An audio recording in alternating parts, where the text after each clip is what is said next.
Assalamualaikum warahmatullahi wabarakatuh. Halo semuanya.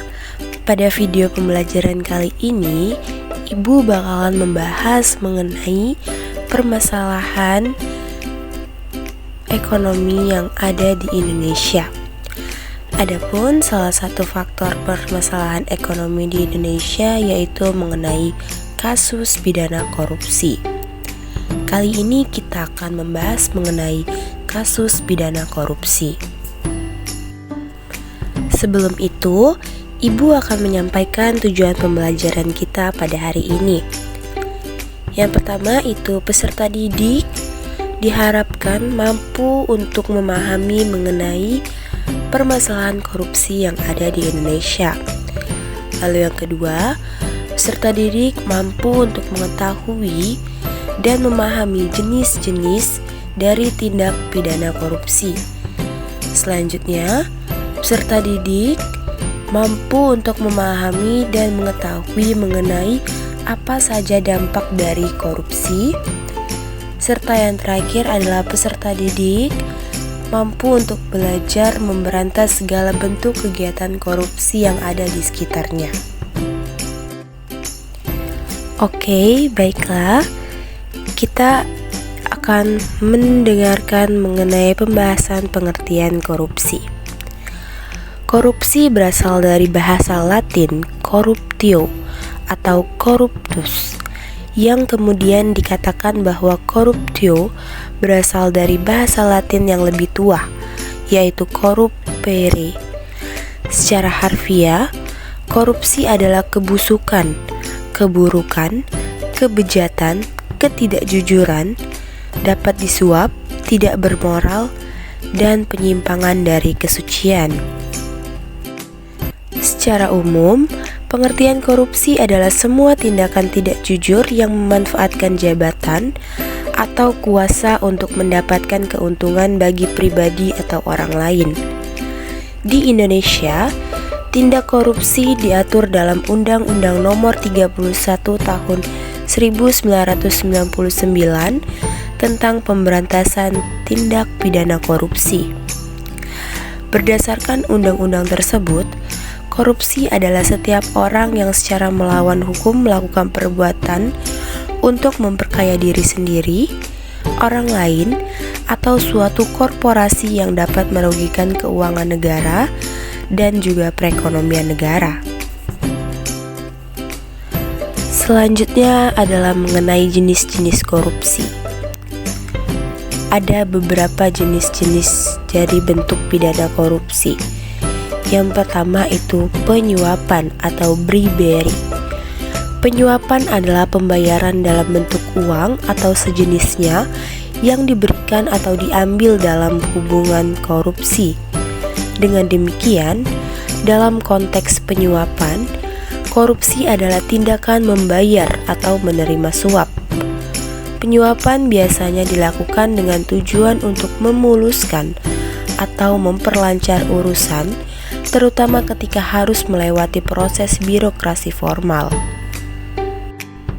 Lalu yang kedua itu ada penggelapan atau pencurian, atau dalam bahasa Inggrisnya adalah embezzlement. Penggelapan atau pencurian merupakan tindakan kejahatan menggelapkan atau mencuri uang rakyat yang dilakukan oleh pegawai pemerintah, pegawai sektor swasta, atau aparat birokrasi. Jenis yang selanjutnya itu adalah penipuan atau fraud. Penipuan atau fraud dapat didefinisikan sebagai kejahatan ekonomi berwujud kebohongan, penipuan, dan perilaku tidak jujur. Jenis korupsi ini merupakan kejahatan ekonomi yang terorganisir dan biasanya melibatkan pejabat. Kemudian itu ada pemerasan atau extortion. Korupsi dalam bentuk pemerasan merupakan jenis korupsi yang melibatkan aparat dengan melakukan pemaksaan untuk mendapatkan keuntungan sebagai imbal jasa pelayanan yang diberikan. Pada umumnya, pemerasan dilakukan from above, yaitu dilakukan oleh aparat pemberi layanan terhadap warga. Kemudian yang terakhir itu ada favoritisme. Favoritisme dikenal juga dengan pilih kasih, merupakan tindak penyalahgunaan kekuasaan yang melibatkan tindak privatisasi sumber daya. Oke anak-anak, mungkin itu saja jenis-jenis dari korupsi. Selanjutnya ibu akan menjelaskan mengenai dampak dari korupsi. Korupsi telah menimbulkan banyak sekali dampak negatif. Berikut merupakan beberapa dampak yang ditimbulkan oleh korupsi. Yang pertama itu merugikan keuangan negara dan ekonomi nasional. Jelas sekali, korupsi itu dapat merugikan keuangan negara karena uang yang seharusnya digunakan untuk kepentingan suatu negara disalahgunakan oleh aparat ataupun pejabat untuk kesenangan pribadi mereka. Lalu yang selanjutnya itu dapat menghambat pertumbuhan ekonomi dan mempengaruhi operasi bisnis, lapangan kerja, dan investasi. Yang ketiga itu dapat mengurangi pendapatan pajak dan efektivitas berbagai program bantuan keuangan. Serta yang terakhir, dampak dari efek korupsi ini dapat menurunnya kepercayaan terhadap hukum dan supremasi hukum, pendidikan, dan akibatnya kualitas hidup seperti akses ke infrastruktur hingga perawatan kesehatan. Oke anak-anak, mungkin itu saja dampak dari korupsi yang bisa ibu jelaskan. Sebenarnya masih banyak sekali, tapi ibu hanya menjelaskan sedikit saja.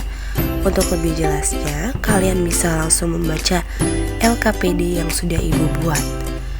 Selanjutnya, ibu akan menjelaskan bagaimana cara memberantas korupsi di Indonesia. Dilansir dari halaman web Inspektorat Jenderal Kementerian PUPR, dalam panduan memberantas korupsi dengan mudah dan menyenangkan oleh KPK RI, terdapat 3 strategi yang dapat kita lakukan untuk memberantas korupsi, yaitu yang pertama dengan represif.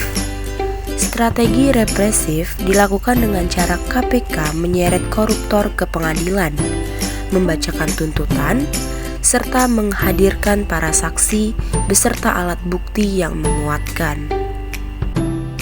Lalu yang kedua itu dengan perbaikan sistem. Dalam strategi perbaikan sistem, KPK memberikan rekomendasi kepada kementerian atau lembaga terkait untuk melakukan langkah-langkah perbaikan. Selain itu, strategi ini juga dilakukan melalui penataan layanan publik, melalui koordinasi dan supervisi pencegahan, serta mendorong transparansi penyelenggara negara. Untuk mendorong transparansi penyelenggara negara, KPK menerima LHKPN dan gratifikasi. Dan yang terakhir itu dapat dilakukan dengan edukasi dan juga kampanye. Edukasi dan kampanye dilakukan sebagai bagian dari pencegahan dan memiliki peran strategis dalam pemberantasan korupsi. Melalui edukasi dan kampanye, KPK meningkatkan kesadaran masyarakat mengenai dampak korupsi, mengajak masyarakat untuk terlibat dalam gerakan pemberantasan korupsi, serta membangun perilaku dan budaya anti korupsi. Kegiatan edukasi dan kampanye ini sebaiknya dilakukan tidak hanya kepada mahasiswa dan juga masyarakat umum, tetapi dimulai dari anak usia dini, taman kanak-kanak, dan sekolah dasar. Baiklah anak-anak, mungkin itu saja materi yang dapat ibu sampaikan mengenai korupsi di Indonesia. Selanjutnya ibu akan menampilkan sebuah gambar kolase digital yang sudah ibu buat. Nah, ini merupakan kolase digital yang sudah ibu buat. Setiap elemen yang terdapat pada kolase digital tersebut sudah disesuaikan dengan materi tentang korupsi, yang dimana pada gambar pertama itu terdapat tangan yang menolak amplop yang melambangkan seseorang ini sedang menolak tawaran suap, dan ini merupakan salah satu usaha untuk melawan praktik korupsi dalam bisnis ataupun pemerintahan. Lalu juga terdapat kutipan mengenai koruptor, yaitu koruptor lebih cepat membubarkan rupiah daripada cinta. Lalu selanjutnya itu juga ada elemen mengenai uang dan juga tikus. Seperti yang kita ketahui, simbol tikus seringkali digunakan untuk menggambarkan korupsi, di mana tikus adalah lambang koruptor yang menggerogoti uang negara. Dan juga tulisan keep out, yang menunjukkan bahwa korupsi adalah sesuatu yang harus dijauhkan dan diberi batasan tegas. Namun seringkali terjadi karena kurangnya tindakan yang tepat. Mungkin itu saja penjelasan materi yang dapat Ibu sampaikan. Ibu harap kalian dapat mengerti dari semua penjelasan dan uraian yang sudah Ibu berikan. Akhir kata, wassalamualaikum warahmatullahi wabarakatuh.